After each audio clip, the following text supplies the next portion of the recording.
معزز ناظرین، ریما خان 27 اکتوبر 1971 کو پاکستان کے شہر لاہور میں پیدا ہوئی۔ ان کا اصلی نام سمینہ خان ہے، جن کو ریما خان کے نام سے جانا جاتا ہے۔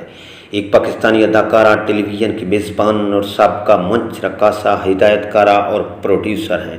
1990 میں پاکستانی فلم ڈائریکٹر جاوید فاضل نے اپنی فلم بلندی میں مرکزی کردار کی پیشکش کی۔ شاید یہیں سے ریما خان کی فلمی کیریئر کا آغاز ہوا۔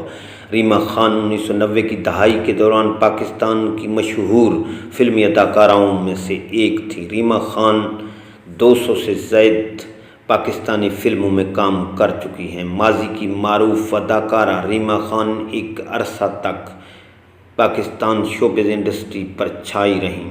ریما خان نے نومبر 2011 میں پاکستانی نژاد امریکی طارق شہاب سے شادی کی، جو پیشے کے لحاظ سے ڈاکٹر ہیں۔ شادی کے بعد ریما خان نے شوبز کی دنیا کو خیر باد کہا۔